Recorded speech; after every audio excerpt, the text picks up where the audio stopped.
If you're still reeling from the ending of last week's episode, you're not alone. There are a lot of character deaths in The Last of Us, but the death of Henry and Sam will always hit hard, whether you knew it was coming or not. And the audience is not the only one feeling the loss, as there is a strong sense of melancholy that hangs over this episode. Considering how this episode ends, I recommend a pillow to scream into. Ominous, right? Let's dig in. Warning. Spoilers ahead for The Last of Us Episode 6. Once again we open with a little time jump. It has been 3 months since Henry, Lamar Johnson, and Sam, Kayvon Woodard, tragically perished in the unforgiving world of The Last of Us. Ellie, Bella Ramsey, and Joel, Pedro Pascal, are now in Wyoming, where they hope to finally reunite with Joel's brother, Tommy, Gabriel Luna.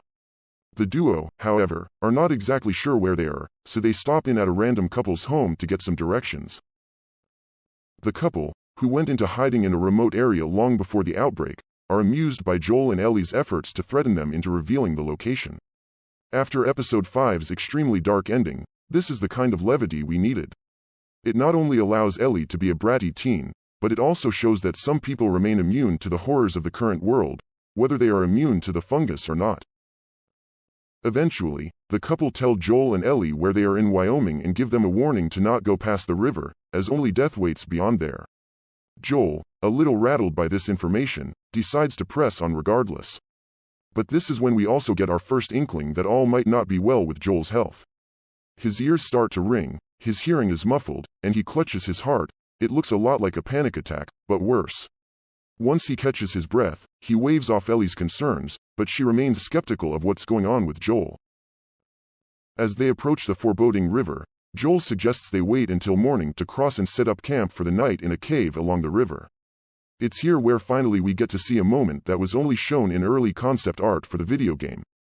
The two sit around a fire and talk about what they want to do once this mission is over. Joel wants to live in a farmhouse and raise sheep, whereas Ellie would love to live in outer space.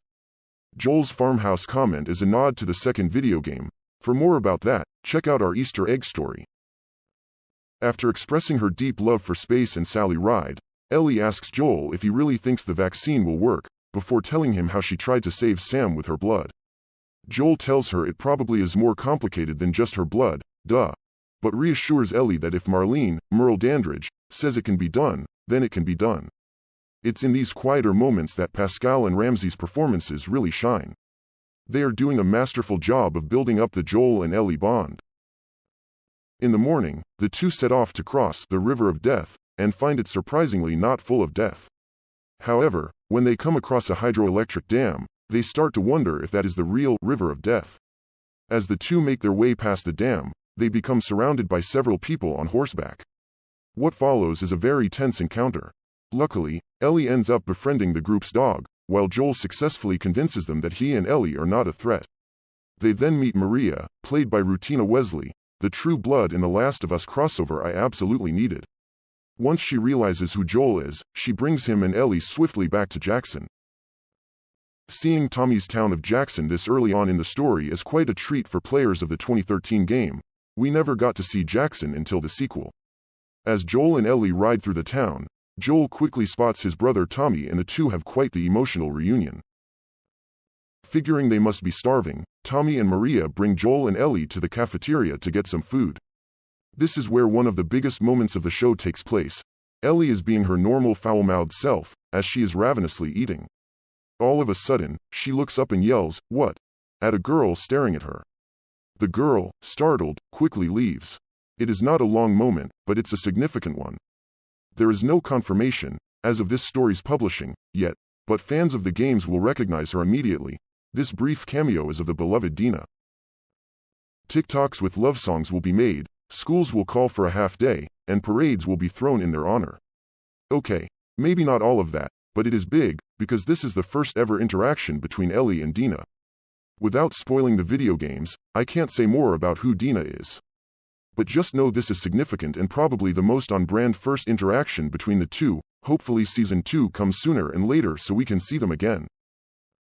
Meanwhile, Ellie remains skeptical of Maria, mainly because of the scare tactics her group uses to discourage people trying to harm the town, and because she took Ellie's gun.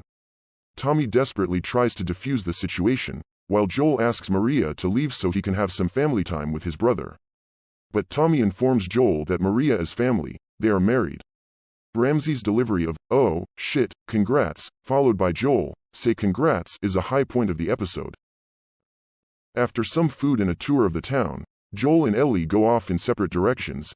Joel and Tommy go off to discuss everything that has happened, and Ellie goes with Maria to get a shower and clean set of clothes. Joel and Tommy grab a drink in the Tipsy Bison, the local saloon, where Joel cryptically inquires about the location of the Fireflies. Tommy tells him they have a base set up at the University of Eastern Colorado, but that he cannot join Joel on the journey, since Maria is pregnant. Now, it is time to check in with Ellie, who is enjoying the opportunity to shower and get in some fresh new clothing, an apocalypse miracle. Along with a new outfit, Maria also leaves out a diva cup for Ellie that provides another moment of comic relief. Ellie also gets a haircut from Maria, another apocalypse miracle, and the two start chatting about Joel. Maria, while talking about losing her child, spills to Ellie that Joel had a daughter, Sarah, who died at the beginning of the outbreak. All of a sudden, Joel's closed-off attitude makes sense to Ellie. Maria takes this opportunity to express her concerns about Joel. She does not trust him after hearing all the things he used to drag Tommy into, and she lets Ellie know that. Wesley is a powerhouse in this scene, especially as Maria doesn't get much screen time in the first game. Any moment of bonding that she has with Ellie takes place off-screen. In the show, however, we get to spend more time with Maria and watch her build a relationship with Ellie and a reluctance towards Joel, which is a testament to Wesley's excellent performance. Ellie vehemently defends Joel, but Maria reminds her to be careful who you put your faith in. The only people who can betray us are the ones we trust.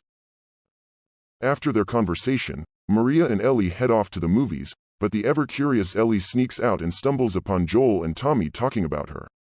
Joel is telling Tommy everything, that Ellie is immune to the cordyceps and that he is bringing her to the Fireflies to create a vaccine. And then comes a heartbreaking moment. Joel pleads with Tommy to take Ellie. Which, of course, she overhears. Joel doesn't think that he can keep her safe anymore. He also finally explains how these medical episodes he has been having are the fear and his past trauma coming back to him. Joel's gruff exterior is crumbling, and Pascal perfectly portrays just how scared Joel feels about this development. Tommy agrees to take Ellie to the Fireflies lab in Colorado, but Ellie confronts Joel about leaving her first. Ramsey devastates when she says that everybody I have cared for has either died or left me. Everybody, fucking except for you. And Pascal once again brings a new level of vulnerability to Joel when he tells Ellie that they are going their separate ways, although we all can tell how torn he feels about the choice. The sadness radiates off Ellie as she walks with Tommy to the horses so they can make their way to Colorado. However, when they arrive at the stables, Joel is there and gives Ellie the choice of going with him or Tommy. She needs not even a second to decide before her and Joel take off. But there will always be a place for Joel and Ellie in Jackson when their mission is over, Tommy says. When the two finally make it to the university in Colorado, the Fireflies are gone. They've relocated to a hospital in Utah, according to a clue left behind in the lab. Just when it seems like Joel and Ellie are able to move forward on their journey, raiders ambush them. Joel is able to fend off his attacker and kill him, but not before he himself gets stabbed. Ellie helps Joel up and back onto the horse in time to get away from all the other raiders coming their way, but once they are at a safe distance, Joel collapses. Ellie is left pleading for him to wake up, as the screen goes to black. Yup, it really ends like that. I told you that you'd need a pillow to scream into. In this episode, the growing relationship between Joel and Ellie takes center stage. Obviously, Joel and Ellie are at the heart of everything in The Last of Us, but if you don't feel for them or believe their growing father-daughter bond, nothing works. I may already know the full Ellie and Joel story, but there is something new about watching Ramsey and Pascal at the helm. They have made these characters unique from the game, imbuing them with more emotional depth while maintaining the game's sense of gravitas. It's a hard feat to pull off, but they're making it look easy.